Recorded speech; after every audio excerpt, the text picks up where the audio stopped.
then you can run scenarios in different ways, right? So whether it be, again, the financial scenario, right? Maybe they traveled more. Right? Than the other person that's going to live longer. Right? Okay. Right.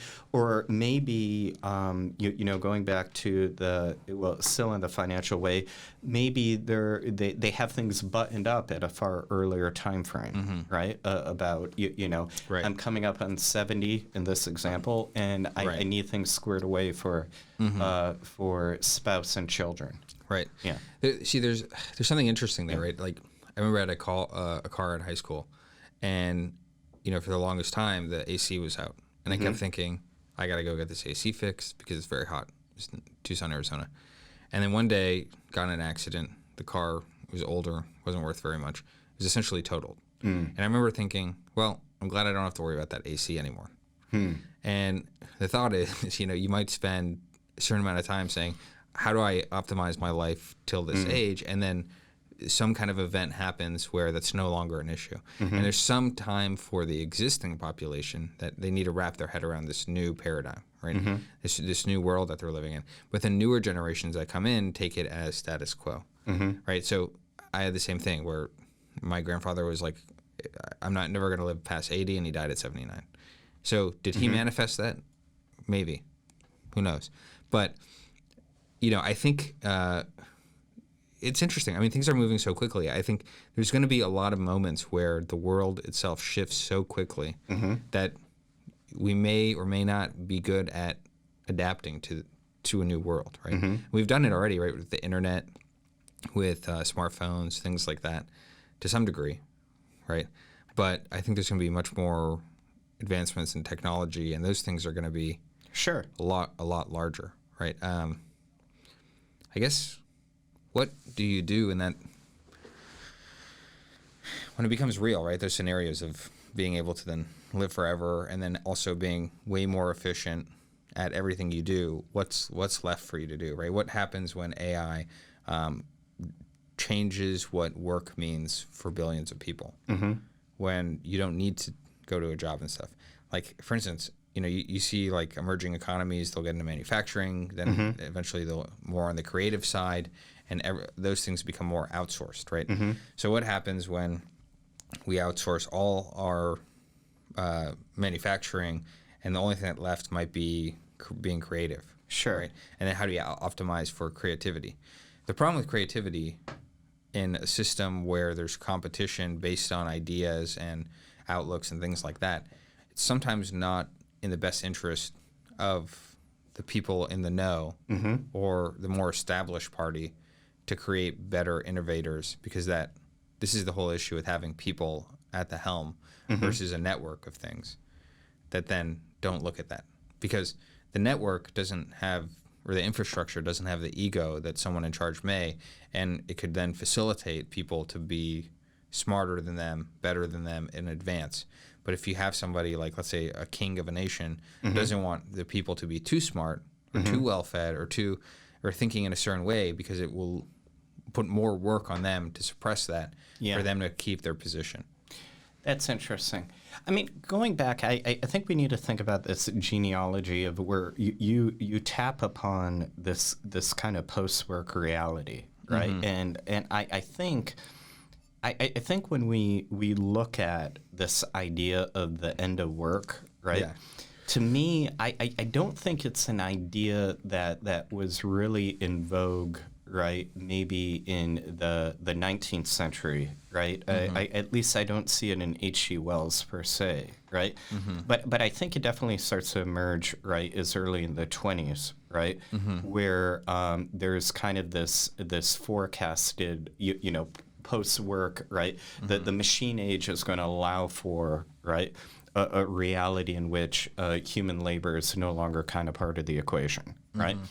Where I have a certain degree of skepticism is the fact that if we look at that in terms of being the 20s, right? Okay, for 100 years we've been talking about the end of work, right? And we're not quite there yet, right? And I would actually be surprised, or maybe not surprised, that if 100 years from now we're not quite there yet either, right? Largely because I think I think economies continue to grow and expand, right? I don't think. I don't think coming realities, whether it be the asteroid belt or living on Mars, or we can look to realities of the expanse, et cetera, right? They're far more technologically enabled, but it's hard to make the argument that they're not working, because in fact they are, right? And so to me, look, I think. I think as, kind of coming back to, I mean, we both believe in free markets. We believe in capitalism in terms of the potentiality of economic growth, and as mitigated from its extremes, right, perhaps allows for some of the more fulfilling parts of human existence, right? But, right, the disappearance of work, right? With even with all this new stuff, right? Creator driven or otherwise, I don't see happening. To the other part, though, in terms of the desire for certain limitations, you mentioned like a king or a kingdom not wanting people to come along too quickly. I think there is something in that. Like, for example, I was a big fan of Siri, like I think going back to like, I followed its development in 08, 09, then the acquisition by Apple, then the certain truncation of features, but yet a rapid development. But as I think has been commented in many, many different places, right? The Siri on your phone, right, is dumber than it has ever been, right? In the inability to answer basic queries, so that a few years ago would have been no difficulty, right? And you have to ask yourself the question why, right? The silicon it's running on is better, right? And the cloud compute is better, right? The natural language processing modalities are all better, right? And yet, right, and again, whether it be Wired Magazine or TechCrunch or a variety of other places, have all pointed at the same thing, right? To speak to Siri today is more difficult than it was in 2014. And the question is why, right? And is there a type of throttling mechanism being done there, right? Adjusted for inflation, I'm not paying less for my Apple devices, plural, right? In fact, as an annual percentage of spend, right, I have more than I ever did. So I'm certainly buying into that infrastructure, right? But is there, the great digital assistant that once was imagined in 08, 09, and 10, right? Seems to be delayed somehow. Well, and I don't think the reasons for that are technological. Right. And I think it points to a good point. I'm not sure. I don't really use Siri. But, let's say, for instance, that is the case, that there's, less attention being given to that project, right? That is likely a response to, and this is kind of the beauty of the market and capitalism, people put their time or their money where they think it's valuable, right? Apple doesn't only make Siri, it makes thousands of other products and things. So it may not see that as something that is key to their growth, right? It might be dumb enough that it doesn't have to be, or it might be smart enough. But why would it go in a reverse direction? I don't know that it has, but that does sound weird. Right. I mean, you would think that, right, then what you would initially think is, hey, you've got on the competitive side, you've got Alexa and some of these other assistants that are much better. And, the reason that Amazon will sell more Alexa products and things of that nature is because it has such a great assistant, right? Versus you have on Apple's side a more expensive system with a worse assistant, right? So, and look, I mean, part of this, we need to be cognizant of that companies sometimes make bad decisions and go out of business. Sure. So their stake and their perspective and their decisions play out in the market in certain ways, right? So it might be that what they're doing is not the correct approach and it bites them in the ass eventually. But then this comes down to this whole idea of creating a decentralized system and produce, it's like if you think about AI as almost like a smarter software, which it is, but a way that you can translate that into the real world, right? So for instance, let's say you want to manufacture a phone. There is a decentralized network that is a factory that is run by robots, and the gas fees you pay to convert currencies or send currency today is the same concept you would use to use a factory in a system that is not used by somebody else, right? Or maybe you create a factory and that becomes a coin of itself, and the coin is used to access and use that factory, and you can use it from anywhere. You can customize things from anywhere, and they'll create it. It's a complete supply chain without people, and it works, maintains, and develops its own products, right? So you could have one that makes AirPods. You could have one that, maybe the NFT creator is then the person who designed the initial, base, right? Sure. The AirPod. And then you want a different color, or you want the frequency to be higher because you're older and you can't hear better. So, and it's all modified differently because of your NFT interacting with that NFT. The problem is with all of this, I think it's clear the pathway that we get there. Things become more and more efficient. I think it's harder for now because there's so many chores that we have to do on a day-to-day basis. What do you do when the chores are no longer chores and they're just back end? Like, it's just not, like, you have more time. How are you going to use that more efficiently? And if you have a population that doesn't want to learn and just exists, but their time is not filled with action because working, which takes up a large majority of your time, and then the products that you're fed from the time you work to the time you wake up on both ends, what are you going to do with all your time at that point? but again, it's not so much a disagreement, it's a little bit of skepticism, meaning that I think the argument could be, right, if I no longer needed to wake up early to feed and water the horse, right, to go to work, right, and inversely when I came home at the end of the day, right, okay, without that chore, right, my life would be fundamentally different, meaning that, right, what would I do with my life, right? That argument, I think, as we kind of look at on its surface, it sounds quite plausible, right?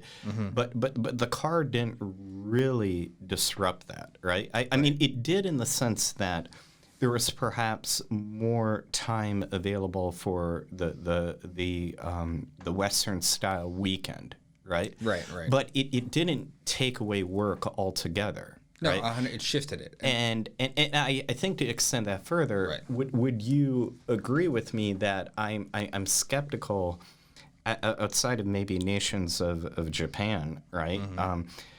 I don't know if anybody is going to make my bed in the morning, right? I mean, at a robotic level, like kind of Susie the Robot type thing, right? Ahead of what year, right? Like think about it in strict economic terms, right? Okay, if ever, right? And I only use making the bed, right, is a hypothetical, right? An example when we think about chore, right? Okay, but at what point truly, right? Do you believe, right, that within forget the wealthy, because the wealthy don't need a making bed robot anyway. Right? It doesn't matter. Nor a bathroom cleaning robot. Nor a dish cleaning robot. Right? They don't need that. Right? So what we're ultimately talking about is middle class and maybe an upper middle class reality. Right? Okay? In which certain chores can be relieved, right, through technological advancement. Right? Okay? And those chores can be extended up to, right, and including picking up children from school or taking them to soccer practice, those which are actually easier, fine. Yeah. But and they'll probably be realized first, right? This is exactly what I think we're talking about. Sure. You're talking about the last mile, essentially. Like in shipping, the most complicated and the most costly is the last mile delivery, right? Because you're doing it on very specific type things, right? But the reason I think that's hard for us to envision, like for instance, the Tesla bot, right, which is essentially a humanoid form that would then be able to do certain things, right? Sure. And look, there's also, talking about the AC and totaling the car, right? Let's say the way you solve a lot of these problems is if you make the value of being in the physical world less important as being in the digital. Because in the digital, you just snap your fingers and your bed makes itself, right? Sure. Or it just resets, right? In a flash of an eye, right? If you created, like, let's say, for instance, you were put in a haptic suit, or you're able to connect to your brain and your nerves and stuff like that, and represent, feelings that you're used to typically, and you could be in another world, but you didn't have to worry about half those things or any of those things, and then you would solve a lot of those problems, right? And that's where Did you solve the problem, or did you move the problem? well, it's not a problem anymore Well, in the digital world. Yeah, but let's play a game, and I'm not disagreeing. I actually think it's kind of an interesting thought construct, right?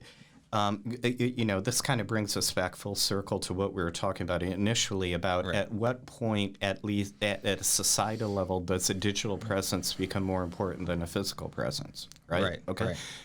You still can't escape certain realities of the fact that bathrooms have to be cleaned and dishes have to be washed, right?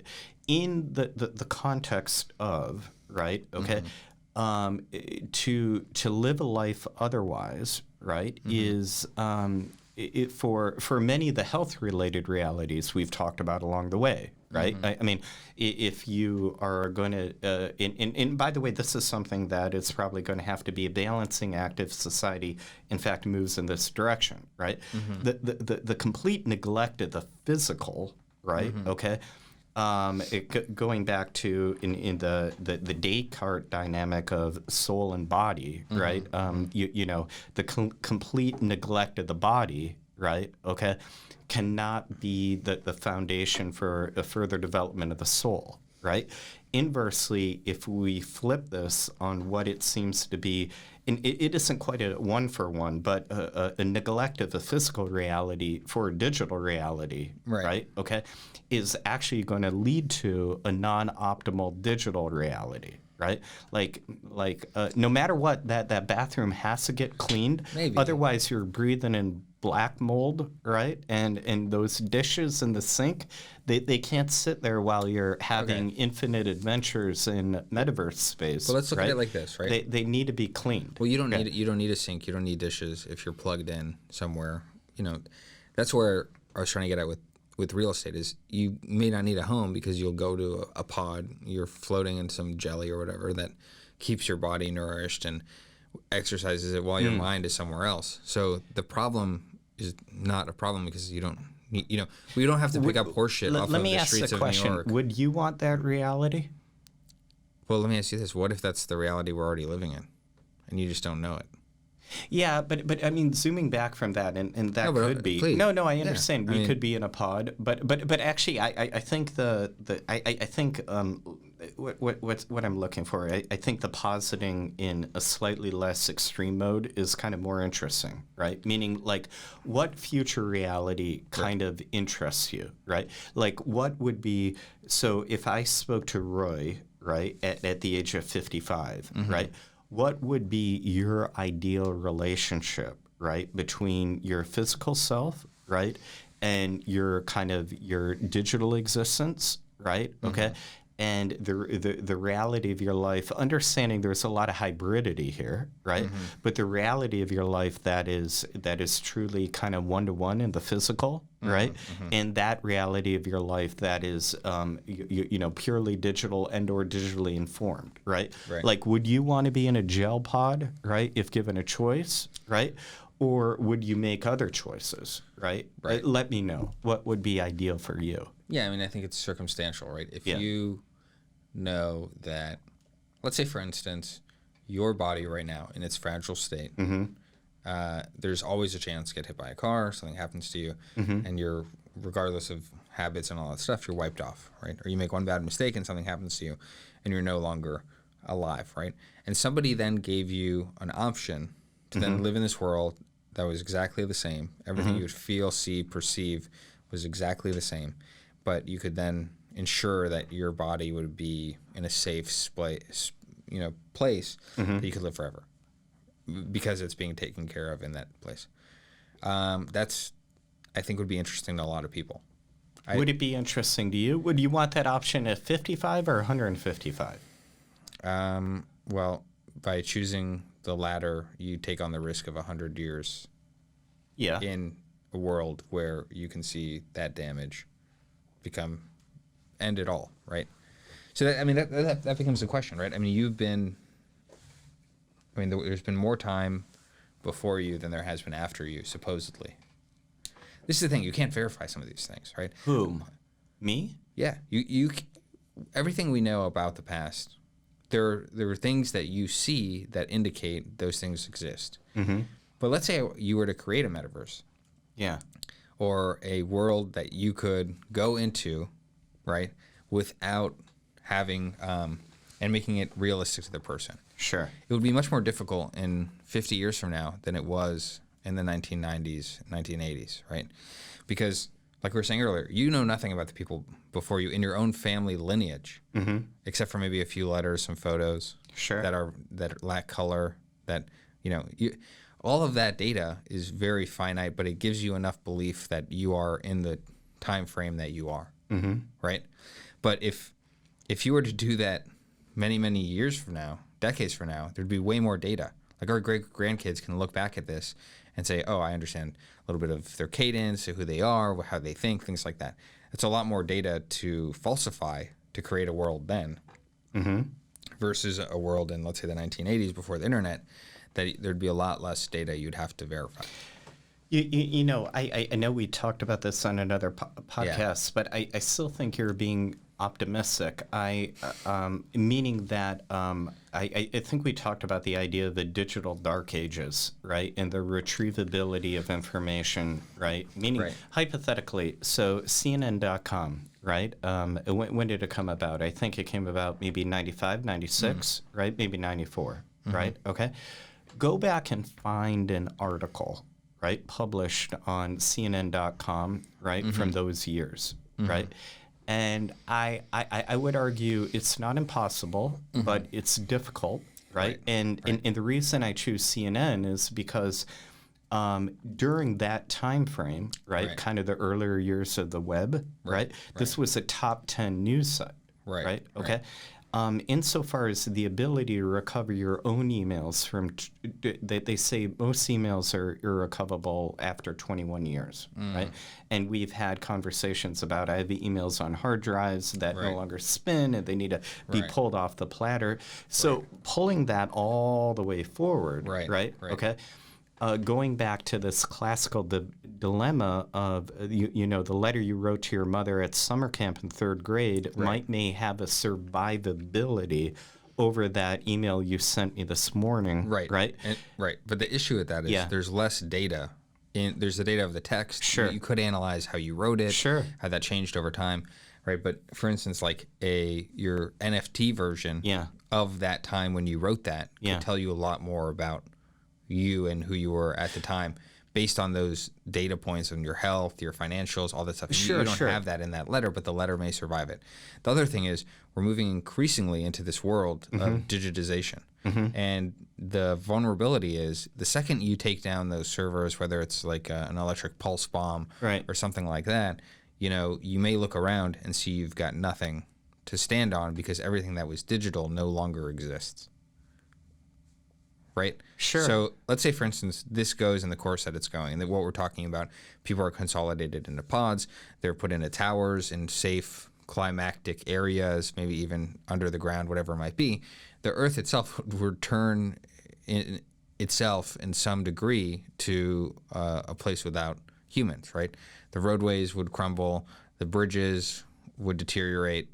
And eventually what you would have is kind of this world that left no signature of humans, maybe in the fossils if you can find them in the dirt. But I guess what I'm saying is you're going to lose a lot of that data.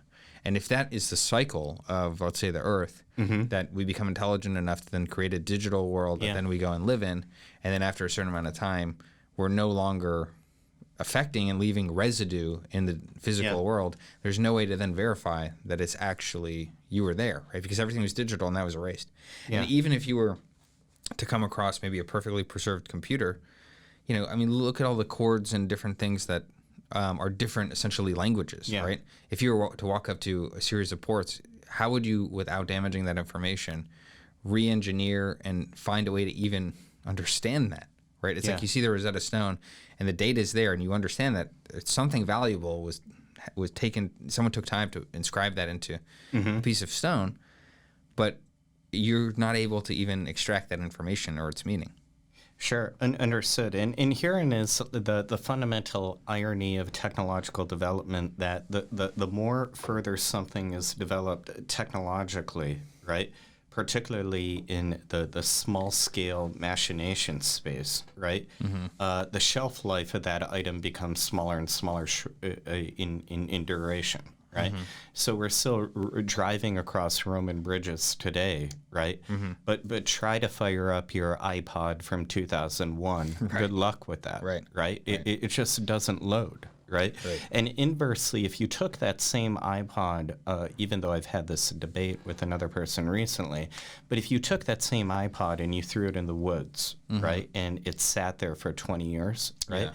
I would argue that in fact it would probably dissolve or be further dissolved or on the way to dissolving quite quickly. Right. The plastic, the screen, the metal casing would deteriorate very, very fast. Right. And I think within even within one's own lifetime, right? If you knew exactly where to look, right? That artifact, right, over these long human scales you're talking about no longer exists. Right. Again, but back to the Roman bridge and the pyramids, they're going to hang around a little longer. Right? Not infinitely long, but a little longer. Right? Well, one thing that's interesting is, and you were talking about this a little bit, the materiality of it. Because if you look at those bridges, if you look at the aqueducts, they're built out of stone. And stone is probably the most resilient. If you look at the pyramids, right? There's some deterioration, but a lot less if it was made out of wood or some other material that required maintenance and things of that nature to keep it in form. So, if you look at, let's say, like Rosetta Stone too, right? That's a stone. That's not a metal or anything like that. So there becomes this question, right? It's obviously not as efficient to make things out of that type of, like you're not going to walk around with a stone iPad, because even if you did, the casing would be probably made out of stone, but the interior chips and stuff like that would be made of, silicon, stuff like that, right? So it becomes interesting, right? Is there some need to leave that information behind, given there's some catastrophic thing that happens in the world that wipes the information? If the volcano and earthquake, Yellowstone blows up, takes out half of the U.S., there's going to be a lot of data lost there. Yeah. Right? So how do you preserve that? Maybe you can't preserve that. Maybe the Earth itself is just on this loop of some kind of creature grows up. I mean, you could... What if, this is kind of a crazy idea, what if the dinosaurs were super intelligent? Sure. And had computers as well, and had cars and things that they flew on and things like that. I'm not saying they did. I'm just saying, those things wouldn't... There'd be no record of it. There'd be no record. Yeah. They could have had the metaverse. There could have been their own Mark Zuckerberg, who's a pterodactyl flying around, and he had some like VR goggles and stuff like that. But you wouldn't know. Or you could say, hey, maybe that was even a test to see if that structure of organism could create some of these things, right? It's like we have thumbs that make us more like able to do certain things that some animals can't. Or our structure is built in a certain way that this is the world that we create based on our anatomy. Yeah. And you wouldn't be able to know. There's no way to verify that stuff, right? Even if it is successful. No verification, even if you knew where to look. The languages would be different. Everything would be different. I mean, even the particles on the ground would no longer be there. For upper echelon technologies, right. You can find a stone axe from maybe 70,000 years ago, right? But if you wanted to find a chip fabrication facility, right? Even from a similar time frame, but let alone hundreds of millions of years before that, yeah, impossible. There'd be nothing left. It'd be gone. Yeah. Right. And or let's say even it was made of stone. Let's say you had a Rosetta, and it was placed in the right place, but right now it's under 10 feet of dirt. There aren't people running around the earth trying to dig up dirt. There's a lot of dirt in the world. Which actually brings me back to another idea of thinking about NFTs and the other question of where is these NFTs, let's say 100 years from now, right? And the question is, again, when we think about these NFTs as, let's say, art having a stored value, right? Okay. That value could be real in the same sense that archaeological artifacts undiscovered have value, right? They certainly do. It would be silly to argue otherwise. Right. The question is, do you know where to look for them, right? And that indexing function, Right. We've talked about this. is still, at least to me, an open-ended question. Right. Wherein could you have a quote unquote a digital archaeology reality, right? In which the value of those things, quote unquote, out in the chain is priceless, right? But do you know where to look to find them? Yeah. Right. So they could be kind of untethered in a similar way, going back to the example of the CNN website in 1994. Right. There are other valuable websites, right, that whether it be, whether it be, Alta Vista or other, web crawlers, or whether it be, they're out there. They still exist in an archive server like Wayback Machine, et cetera, right? But nobody knows how to find them anymore. Right. It's the same thing we just talked about in the physical reality, where it could be 6 feet under the ground, or in a city that used to be on the coast but now is 50 feet underwater. I mean, it's interesting. It's really interesting, and I think it's maybe more difficult to find it in a digital landscape where you have those in a physical files. landscape, right? Because what is currently when you give files meaning, you do that through the title of the file. Sure. But, I'm sure, you've come across a file that's maybe a back-end file that feeds in a key or something like that. And how do you know how to transcribe it once you find it? Yeah. Anyways, I think we'll leave you all with that. All right. Have a good one. Until next time. Until next time. Cheers. Bye. Bye. Thanks for watching. More episodes are available here on this platform and other main platforms where podcasts are heard. Thanks for drinking with us. Stay hungry. Stay foolish.